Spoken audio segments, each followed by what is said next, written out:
إن الحمد لله نحمده ونستعينه ونستغفره فقد قال الله تعالى في كتابه الكريم نعوذ بالله من الشيطان الرجيم قد أفلح المؤمنون الذين هم في صلاتهم خاشعون وقال رسول الله صلى الله عليه وسلم إن الرجل لينصرف ما كتب له بعشر صلاته وتسعه وثمنه وسبعه حتى ونصفه صدق الله العظيم وصدق رسوله الكريم ونحن على ذلك من الشاهدين والشاكرين والحمد لله رب العالمين. Jamaah kaum muslimin sidang salat Jumat yang dimuliakan Allah Subhanahu wa taala. Pada kesempatan Jumat pada tanggal 25 Agustus 2023 ini, sebagaimana diamanahkan oleh pemerintah Kota Batam melalui majalah Madaniyah bahwa hendaknya seorang khatib menyampaikan judul khutbah di seluruh masjidnya itu, yakni pada hari ini judul khutbahnya adalah kiat menjadi orang yang khusyuk dalam salat. Kiat dalam menjadi orang yang khusyuk dalam salat. Jamaah kaum muslimin yang dimuliakan Allah Subhanahu wa taala. Sebagai muslim yang sejati, bukan hanya sekedar kuantitas salat yang kita lakukan itu kita kejar, melainkan kualitas dari salat yang kita kerjakan menghadap Allah Subhanahu wa taala itu kita prioritaskan sebagai ibadah yang sangat-sangat dimuliakan oleh Allah Subhanahu wa taala. Artinya bernilai lebih. Karena sebagai pengantar yang pertama ini, mungkin kaum muslimin dan termasuk saya pribadi, selama ini kita melaksanakan ibadah yang namanya salat mungkin belum khusyuk sepenuhnya.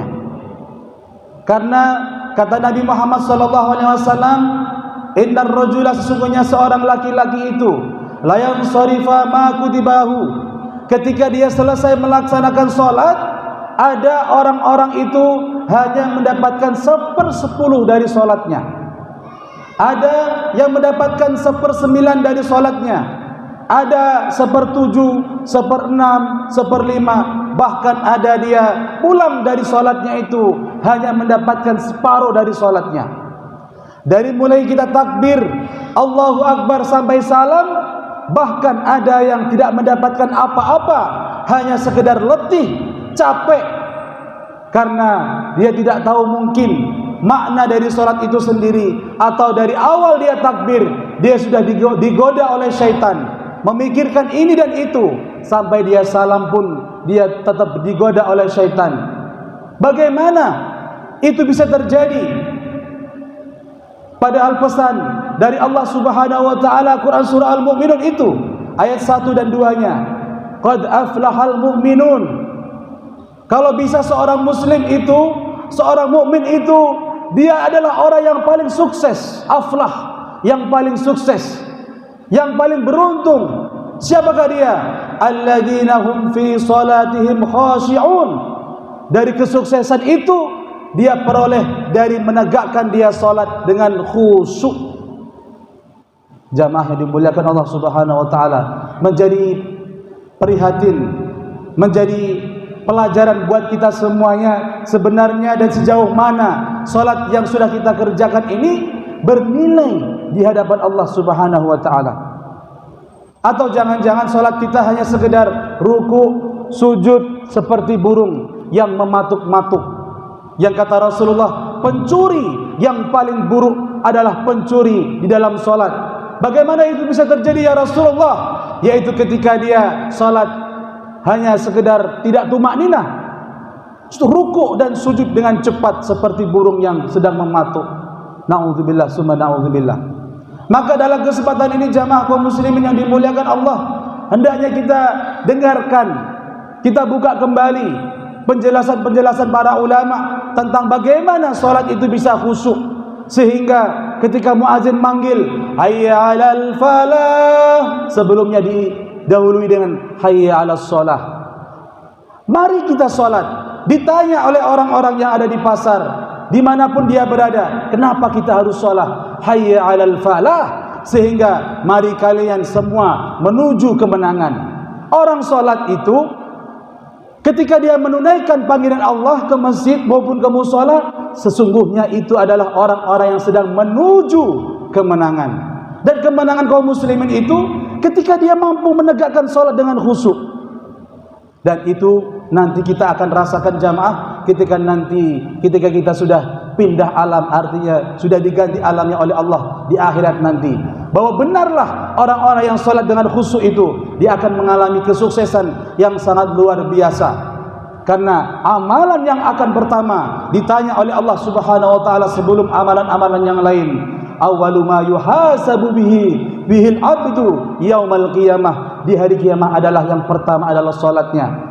Fa in saluhat, apabila salatnya itu bagus, maka saluhat sairu amalihi, seluruh amalnya akan mengiringi kebaikan itu. Wa idza fasadat, apabila salatnya rusak, mengambang, tidak khusyuk, kemana-mana mikirnya, maka terkontaminasi amalan-amalan yang lain juga akan buruk adanya, jamaah yang dimuliakan Allah Subhanahu wa taala.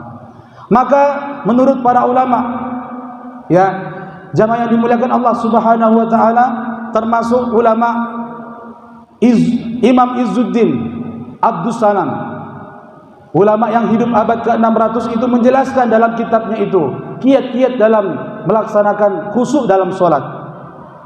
Jamaah yang dimuliakan Allah Subhanahu wa taala, yang pertama, hendaknya orang yang ingin khusyuk dalam salatnya itu yang pertama adalah dilihat dari bagaimana dia menjawab panggilan azan.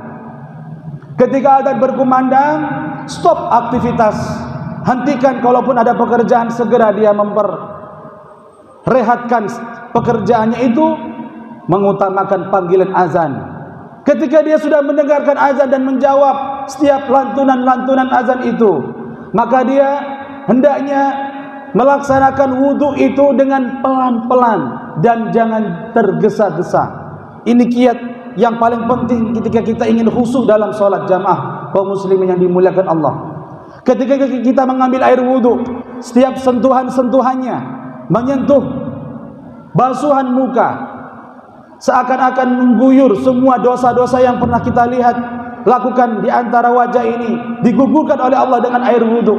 Pelan-pelan kita mengusapnya, lalu kita membasuh tangan, gugur-gugurlah dosa-dosa yang hari itu tangan lakukan sampai kepala, ubun-ubun kita usap, sehingga sucilah kita menjadi orang-orang yang suci setelah kita wudu, jamaah yang dimuliakan Allah Subhanahu wa taala. Setelah itu apa? Setelah dia mendengarkan alantunan azan, wudu dengan sempurna, maka hendaklah seorang yang salat itu melihat tempat sujudnya. Yang ini jarang kita lakukan. Ketika kita takbir, kadang-kadang kita melihat jam, kita melihat baju saudara kita yang ada di depan, bahkan kita melihat kanan kiri melirik, membuat kita tidak khusyuk. Setelah kita melihat tempat sujud kita, jamaah yang dimuliakan Allah Subhanahu wa taala, maka dijelaskan dalam Imam Izzuddin itu, fa innal musalli tamurruna idza quri'al Qur'an, maka hendaknya orang-orang yang sedang salat itu ketika dia sudah takbir, maka ayyulahidha fi ma'alihi, maka orang-orang yang sedang salat itu hendaklah dia memperhatikan setiap bacaan Quran yang dia lafadzkan. Dari Al-Fatihah, jamaah, waladhdallin, kita tahu artinya.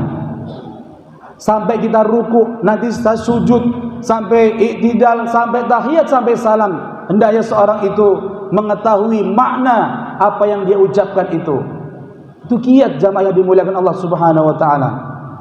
Apabila dia berjamaah mendengarkan imam yang sedang membaca ayat, fa in kana fi ayatihi, apabila yang dia dengarkan itu termasuk ayat-ayat azab, dibacakan ayat-ayat surah Al-Qiyamah tentang menceritakan hari kiamat, huru-hara hari kiamat, maka hendaknya seorang yang solat tersebut menjadi makmum itu merasa takut di hadapan Allah Subhanahu wa taala. Khafallah, dia merasa takut seakan-akan Allah telah langsung membicarakan kepada dirinya. Fa in kana fi ayatil wa'd, apabila yang didengar itu adalah termasuk ayat-ayat tentang janji-janji Allah, tentang motivasi-motivasi kehidupan, maka rojahu, maka hendaknya orang yang solat di belakang imam tersebut merasakan termotivasi, mengharapkan ampunan dan mengharapkan surganya Allah Subhanahu wa taala. Rojah, mengharapkan hanya kepada Allah Subhanahu wa taala. Maka jamaah yang dimuliakan Allah Subhanahu wa taala, ini adalah level-level yang standar bagi orang-orang yang ingin khusyuk dalam solat. Kalau bisa, kita bisa solat itu benar-benar menghadap Allah, tapi kan kita tidak bisa melihat Allah. Fa in kana, apabila kita tidak bisa melihat Allah, maka rasakanlah Allah telah melihat kita. Maka ulama-ulama terkini, cara ingin khusyuk yang paling mudah ini adalah kaitkan segala sesuatunya itu. Apa yang kamu dengar, apa yang kamu lihat saat kamu sholat, kaitkan semua kepada Allah Subhanahu wa taala. Gampangnya, kalau kita tidak mungkin kita tidak paham 100% ayat yang kita dengar dari seorang imam. Maka gampangnya, seandainya dijelaskan dalam kitab itu, seandainya ketika orang sholat itu melihat semut yang berjalan, maka sadarkan kepada Allah apa yang dia rasakan. Ada hewan hamba Allah yang sedang mencari nafkah untuk keluarganya, semut. Apabila dia terdengar kokokan ayam ataupun hewan-hewan yang lainnya, maka dia pun mengatakan, subhanallah, maha suci Allah yang telah memperdengarkan suara-suara dari makhluk-makhluknya itu. Sesungguhnya suara tersebut adalah termasuk bacaan tasbih ataupun zikir yang dilantunkan oleh hewan-hewan. Maka sandarkan semua kepada Allah Subhanahu wa taala. Kalau kita sholat demikian jamaah yang dimuliakan Allah Subhanahu wa taala, dari azannya kita dengar, wudunya kita pelan-pelan menghayatinya, sampai sholat kita menghayati apa yang kita baca, insyaallah sholat kita akan menjadi yang berkualitas di hadapan Allah Subhanahu wa taala.